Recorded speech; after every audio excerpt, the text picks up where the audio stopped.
और वैसे भी कथा में लिखा है कि पति पत्नी को एक साथ बैठकर ही कथा सुननी चाहिए।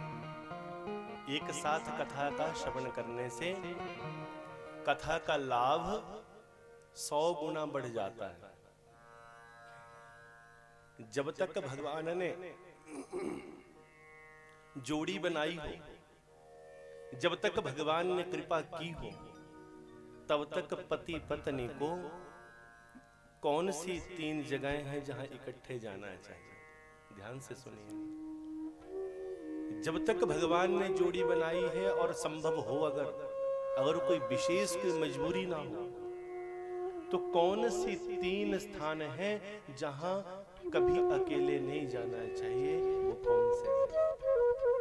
पहला, माता पिता के चरणों में प्रणाम करने के लिए। माता पिता के चरणों में प्रणाम करने के लिए पति पत्नी हमेशा इकट्ठे जाएं। दूसरा, श्री गुरु के चरणों में, किसी संत महात्मा के चरणों में, गुरु के चरणों में पति पत्नी कैसे जाएं?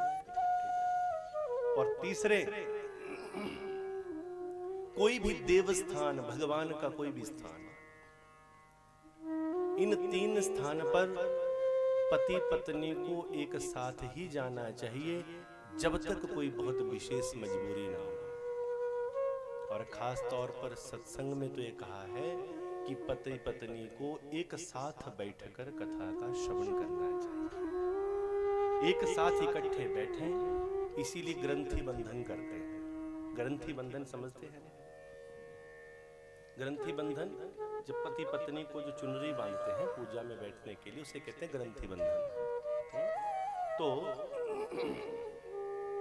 ग्रंथि बंधन बहुत अनिवार्य है।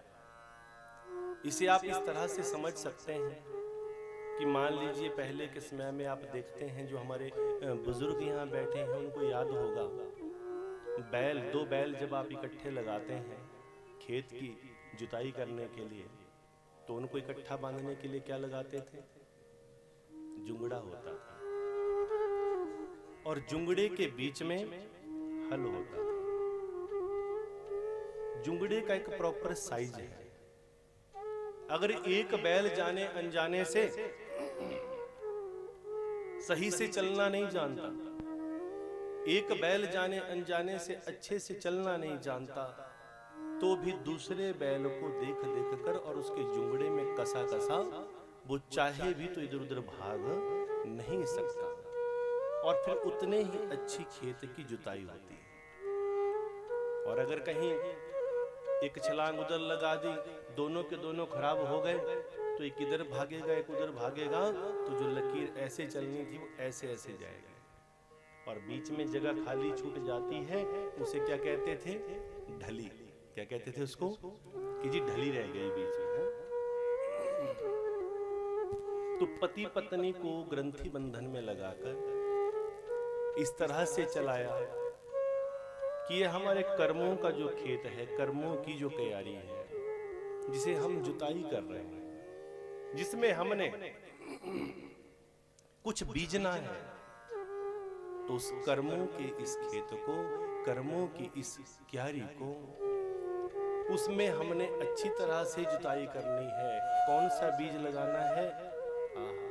कर्म तो चलेंगे, कर्म यहाँ भी भागेंगे वहां भी भागेंगे, अच्छे कर्म भी होंगे बुरे भी होंगे। अच्छे और बुरे कर्मों को जीते जीते जब हम प्रेम का, राम नाम का, भक्ति का जब हम बीज लगाएंगे, तो फिर एक फल तैयार होगा। उस फल का नाम है मोक्ष। कौन सा फल तैयार होगा? मोक्ष। और मोक्ष क्या है? जन्म और मरण के बंधन को मिटाना मोक्ष है।